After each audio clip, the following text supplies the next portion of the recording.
اللہ نے کم و بیش 1,24,000 انبیاء و مرسلین کو اللہ نے مبعوث فرمایا، لیکن تمام نبیوں کی امت پر اللہ نے اپنے محبوب کی امت کو فوقیت بخشا ہے، اعزاز بخشا ہے، فضیلت بخشا ہے۔ اور یہ اس وجہ سے نہیں کہ ہم دولت والے ہیں، شہرت والے ہیں، عزت والے ہیں، خوبصورت ہیں، حسن و جمال والے ہیں، بلکہ اس وجہ سے کہ اللہ نے ارشاد فرمایا تأمرون بالمعروف وتنہون عن المنکر، کہ تم ایک دوسرے کو نیکی کا حکم دو، نیکی کی دعوت دو، اور انہیں تم برائی سے روکو۔ اللہ اکبر! اتنی بڑی یہ بات ہے کہ اگر ایک انسان کے اندر یہ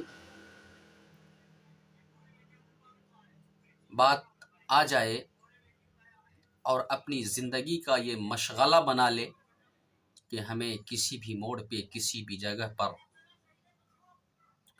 کسی بھی شخص کو اگر دیکھیں کہ اگر وہ راہ راست سے بھٹکا ہوا ہے یا سنت کے خلاف یا شریعت کے خلاف چل رہا ہے، تو فوراً آپ اس سے رسول کے فرمان کے مطابق میٹھے انداز میں، پیارے انداز میں آپ اسے اس برائی سے روکنے کی کوشش کریں۔ بات آئی ہے تو میں آپ کو ایک بات عرض کرتا چلوں۔ ایک مرتبہ کا واقعہ ہے کہ انسان کو شریعت کی بات، قرآن و حدیث کی بات، سنت رسول کا علم یا درس کیسے دیا جائے۔ ایک مرتبہ کا واقعہ ہے کہ حضرت امام حسین رضی اللہ تعالی عنہ مسجد میں تھے، آپ نے ایک معمر شخص کو دیکھا وضو بناتے ہوئے، تو کیا دیکھتے ہیں کہ ان کو وضو کرنے کا طریقہ معلوم نہیں ہے، یعنی غلط طریقے سے وضو بنا رہے ہیں۔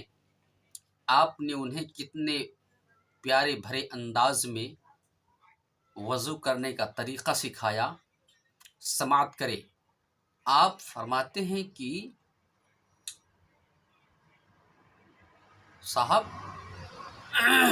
میں وضو کرتا ہوں، آپ دیکھیں کہ میرا وضو صحیح ہے یا نہیں۔ اس بزرگ شخص کو بیٹھایا اور امام حسین وضو خانے پہ بیٹھ کے وضو کرنا شروع کر دیے۔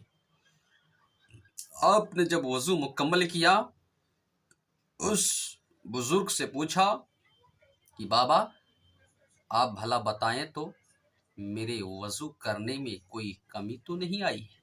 اللہ اکبر کبیرہ! اس بزرگ شخص نے کہا کہ نہیں بچے، آپ میں کمی تو نہیں آئی، لیکن میرے وضو کرنے میں ضرور کمی آئی، میرے وضو کرنے کے طریقے میں ضرور کمی ہے۔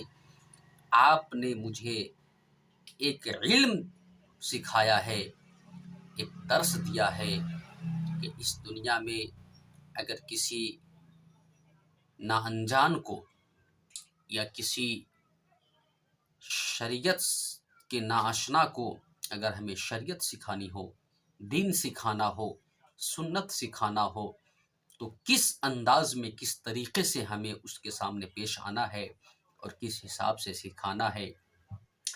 ہمارے اسلاف اور ہمارے اکابرین کا یہی طریقہ رہا ہے۔ تو میں عرض کر رہا تھا کہ اس